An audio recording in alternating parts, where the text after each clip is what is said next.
Andrew Gade, changing the conversation. Yes. And of course, back in the studio here with my favorite producer, Todd. Always one of my favorite parts of my Monday here, or less if you're here listening to this on a Saturday. Could be the favorite part of your Saturday as well, too. So last week, actually here now for the past few months, I've been video recording these shows and uploading them onto YouTube after it airs on the radio and goes out to the world. And so I was uploading one of my episodes and shows, and I guess one of my shows, YouTube, censored it. They pulled one of my shows from YouTube. And so, yeah, I felt kind of special. I was like, wow. I didn't think that I was, this big guy. I'm not some celebrity, so I'm like to be censored on YouTube. And so then of course I want to figure, what did I do? What kind of crime did I commit for the show to get taken off of YouTube? Well, supposedly, YouTube, I have no sound right now. Anyways, supposedly YouTube, no sound, yeah. Okay, but supposedly YouTube doesn't allow claims about COVID-19 vaccinations that contradict their expert consensus from local health authorities or the World Health Organization, okay? And I guess they said that we reviewed your content carefully and have confirmed that it violates our medical misinformation policy. And so there was a way to go through and I guess I contested it and said, I'm not a medical doctor. I don't tell anyone that I'm giving medical advice. It's just an opinion of mine. And again, I could be wrong, and I'm okay being wrong. And it's important, I think, for us to be able to hear different people's opinions, and so that we can weigh information and make our own decisions as adults. So anyways, after that, they came back and said, unfortunately, I guess I get a strike or something on my YouTube page, and if I keep violating their terms and conditions, later on my page could get deleted or something. So yeah, I was actually kind of proud because I felt special. So anyways, but the show is still up on the it's on a podcast, so it can still be listened to. You just can't watch the show, so it's still out there. And hopefully it offends a few people, because if it offends the people, then they need to work on not being so easily offended. Because again, I'm all about people taking all the drugs they want. I have a problem with them being forced. I also have a problem with information being forced upon people and us not having the ability to be able to get both sides information. Because in essence, if indeed you're going to say label what I said as misinformation, well then what you're saying is misinformation. The entire thing on COVID-19 is all misinformation.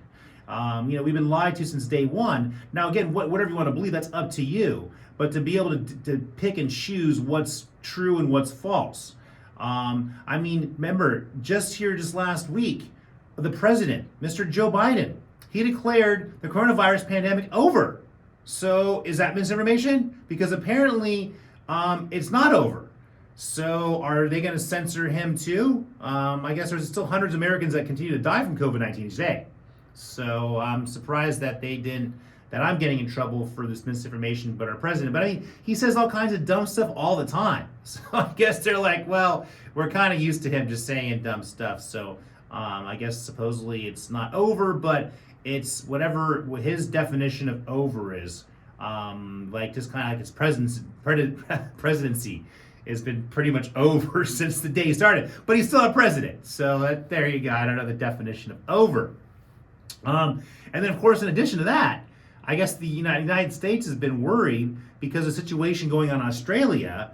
I guess there's an early and particular fierce flu season that's left many waiting in emergency departments for scarce hospital beds as the nation's grappled with the Omicron coronavirus variant and a resurgent influenza all at once. So they said, and resurgent influenza, because remember, when COVID came around, the flu disappeared. So the flu went away for a few years, and now the flu's back. So now we have COVID and we have the flu. Even the little Rite Aid right there in Coronado, there's a sign right there I was walking today. It says, get your COVID and your flu shots. So you can get them, I guess, 2 for 1. I don't know. They said for free. So it's like, so who's paying for all this stuff? I don't know. Anyways, again, I'm just going to label it all misinformation. And that's just going to makes me feel better that way, right? Because we don't want to hear that. We don't want to hear misinformation because that would be misleading. And we hate to mislead people because they don't have the ability of figuring things out on their own. And then, of course, back to some more misinformation here. I guess the White House officials told the military that they're concerned about its efforts to spread pro-American messaging on social media, prompting the Pentagon to order a review of secretive operations to influence populations overseas. Wow. So we're trying to influence other countries with our pro-American misinformation. I guess now for years, the U.S. military commands have promoted pro-American news and messaging for audiences overseas, sometimes urging the scrutiny of Congress. But the decision by social media companies to shut down some accounts associated with the military suggested they are actively have gone further. I guess Twitter and Meta, of course the parent company of Facebook, removed accounts that they said violated their terms of service by taking part in a coordinated, inauthentic behavior. So kind of like YouTube removed my show, I guess Twitter and Facebook are removing accounts by the military. So I guess we're in the same boat here, guys. Sorry. So again, I don't feel that bad about it at all. I mean, again, like, when people can say that my feelings get hurt, like, you need to toughen up your feelings. Like, why would you allow yourself to be hurt? Why would you allow yourself to be bothered? If you don't like something, then don't look at it. Don't read it. Grow up. That's what I would say. And if you're not a grown up, then you're a child, and you shouldn't be reading and watching these things anyways. Maybe we start labeling information R-rated information. Be careful before you read this because it might offend you. It might be misleading. Maybe there should be something like that. So anyways, just throwing some ideas out there. But getting closer to home here, I guess there was a deal. This was a legal battle that was going on here, and I think it was spearheaded by Coronado, Solana Beach, some other cities. But the California Supreme Court declined to hear a lawsuit here just last week. Coronado leaders were upset with a dramatic increase in the amount of affordable housing called for in the current assessment. The city is now required to accommodate 912 units, and this is up from just 50 units last decade, so like 10 years ago. More than a third of the new planned housing would need to be affordable for a family of 4 making no more than $33,000 a year. So, I mean, right now, a family can't even live in Coronado be probably struggling making $300,000 a year, let alone $33,000 a year. And of course, Richard Bailey, he's a spearhead of this legal challenge, and I appreciate the fact that he did this. But what he had said is Coronado is already too dense to build that amount of affordable housing, and the plan doesn't take into account sea level rise or height restrictions that are imposed by the Federal Aviation Administration, which is true. I mean, Coronado is a small island, or it's a peninsula, whatever you call it. I'm going to call it an island because it sounds cooler that way, and it sounds more tropical and more exclusive. And there is not much space to build anything. Now, the only real space that we have to build things would be military property, North Island. So if they really want to try to push it, they'd have to talk to the military. I think the military has probably already said no. So good luck with that. And then even what Bailey said, which is also true, is even if we zone all this 912 new units in Coronado, they're never going to get built. So again, I don't understand how California is going to come in here and they're going to forcibly build things. But this, again, what's happening is we're seeing more and more conflict and fighting between our local cities, between in the county, and then of course between cities, the county, and the states, and between our states and our federal governments. This is a breakdown in our country, and it's time that we look at self-sustaining local economies so that we can, at least Coronado can make its own decisions and not have California coming in and telling Coronado what it can or can't do, not having the county coming in and telling what it can't do. So we need to cut them off. We need to dissolve them, dissolve the county, dissolve the Port Authority, dissolve the Airport Authority, all these authorities that were created back in the 60s. They're milking all of our property tax. They're taking all of our money. So that's the solution there. Because again, we cannot sit back and allow California to be dictating what's happening in our city and then destroying it like California has destroyed California. It's not cool. And speaking of destroying California, that brings up our governor, which is interesting, right? Because from what I remember, he used to be the mayor of San Francisco. And if you look at how San Francisco has turned out, I mean, the whole Bay Area is destroyed. But literally, I mean, San Francisco is so bad. I was reading about, I guess there was some CEO who was robbed at gunpoint in broad daylight in San Francisco here just a week or so ago. He fears crime is driving businesses out of San Francisco. He fears it is. No, it is. I mean, businesses are leaving San Francisco. People are leaving San Francisco. So the city's been destroyed. So it's not really much to brag about when our governor helped destroy San Francisco. And then after destroying San Francisco, he moved on to helping destroy California. And then he's going to plan on probably running for president in 2028 to help further destroy the United States of America, which is already pretty messed up anyways, because his good old friend Mr. Biden's already done a great job at doing that. But this is decades in the works. I mean, people blame Trump, they blame this. No, I mean, I'm going to blame the government going back well before I was even born for all this nonsense here. And then even like speaking of politics and running for office, Georgette Gomez, who was a city council District 9 and council president, who she decided to try to run for higher office when I was running for city council. She actually dropped her bid for the 80th Assembly District after her opponent David Alvarez gained support from the San Diego's Democratic establishment, because there was like 2 Democrats running for that position, and that was a big mess. And I guess she got was polling a little higher initially, and then David Alvarez kind of won it, and there was like David Alvarez was going to take a short term until the main election, because it was a special election that was called. So we wasted a ton of money on this special election, and she finally dropped out. So now it seems that she is effectively done in politics in San Diego. So which means she's probably going to go back and start working for the unions again. Which is exactly what her other friend Lorena Gonzalez did after leaving public office. So anyways, we're out of time, and we're going to take a short break, and I will catch you guys on the flip side.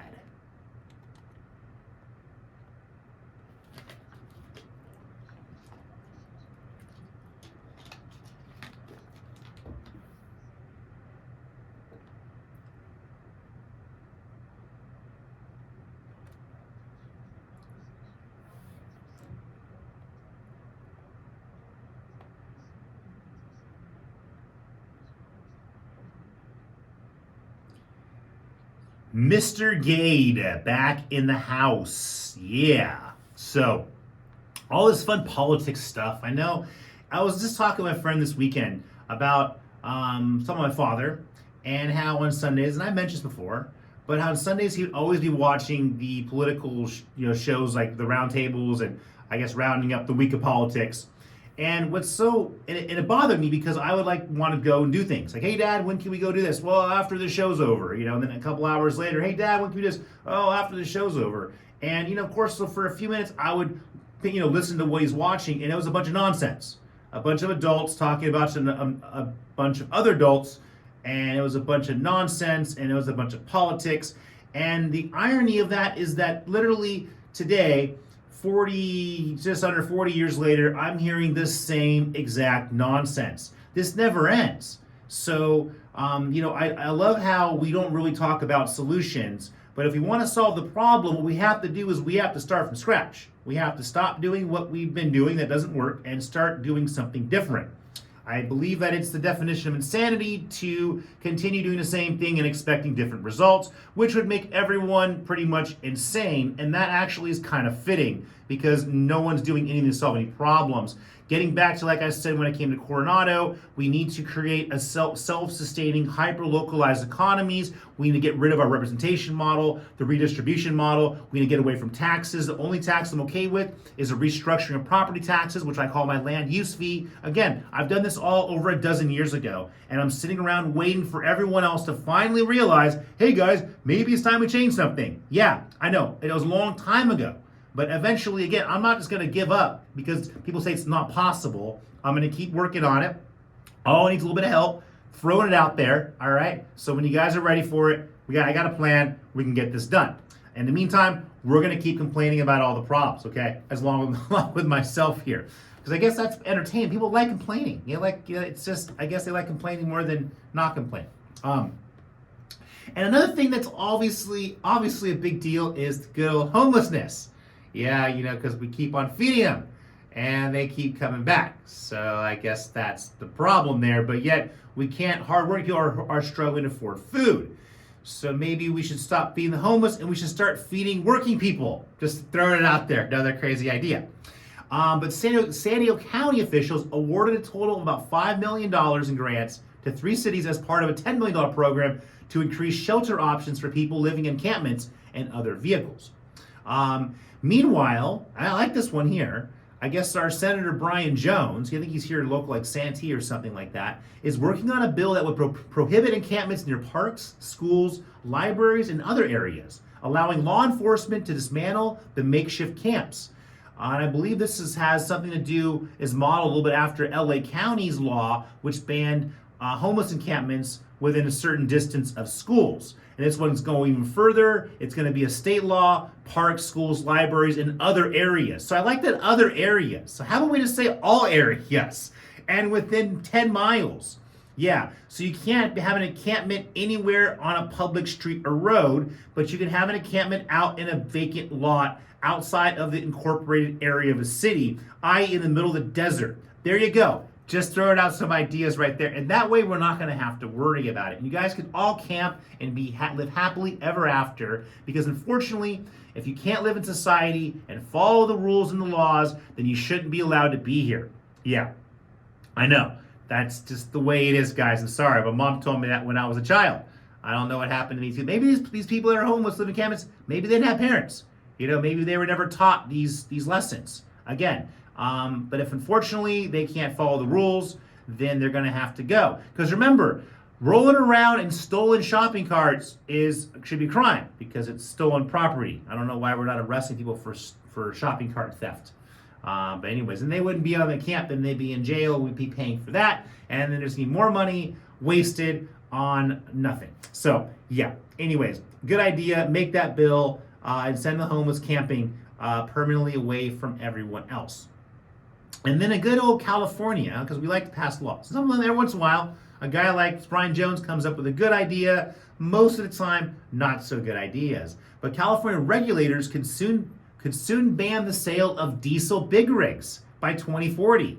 So this was a proposal by the California Air Resources Board, which would further require that by 2035, medium and heavy duty trucks entering ports and railways must be zero emissions, and the state and local government fleets be so by 2027.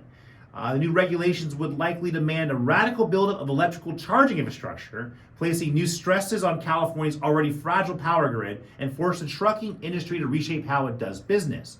I mean, this one effectively is going to kill out almost all your small independent truckers, because how are they going to be able to afford to buy, non-diesel trucks? And then you're not going to be able to go long distance across state lines and across the country on battery power. I mean, these trucks are going to stop and charge for like a day just to move, 500 to 1,000 miles. We've already talked about the problem in California. We have an issue with non-electricity. And then I read Stanford came out with a study. Stanford had a study and said that in California, we're going to charge our electric cars during the day. It's like, well, duh, are you dumb? We already know that California has excess power during the day because of solar generation. So you had to have a Stanford study to do that. But here's the problem. Most people are using their cars during the day. Okay, they can't charge them during the day. So then they got to charge them at night. So then I guess people got to start working at night now.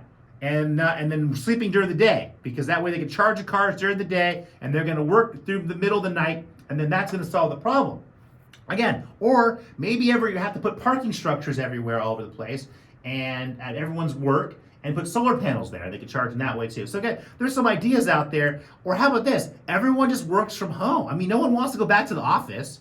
So that if no one has to leave the house, they don't have to drive your car. They could be charging at your house during the day. I'm just some ideas, just throwing it out there. The less movement we have, the less energy is used. It's the way the human body works. It's also the way cars work too, and infrastructure, and also less pollution. So there you go. And then, this one I thought was kind of interesting. California will begin allowing an alternative burial method known as human composting in 2027. This is under a new bill signed by Gavin Newsom this last week.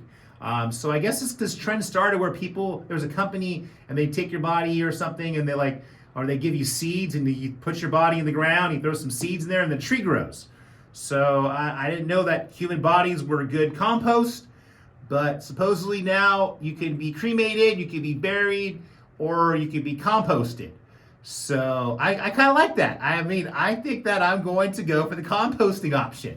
So, and then that's going to help grow something, so that's kind of cool.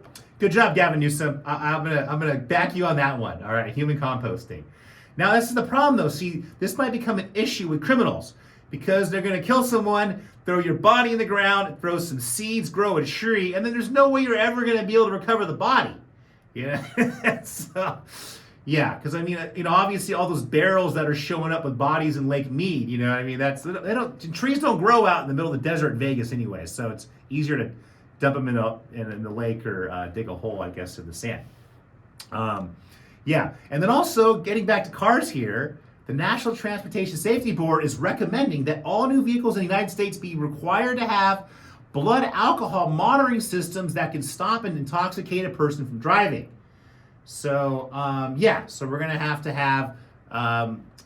that in our vehicles. So I guess before we drive it to make sure. So maybe one day we're going to have to the car is going to probably already know our DNA and our blood alcohol level, some retina scan. I don't know. But there's going to be a little bit of an issue with that. And it's going to be called a cost factor, and it's going to take a long time. So maybe we should add that on the list with turning all of our cars into electric cars.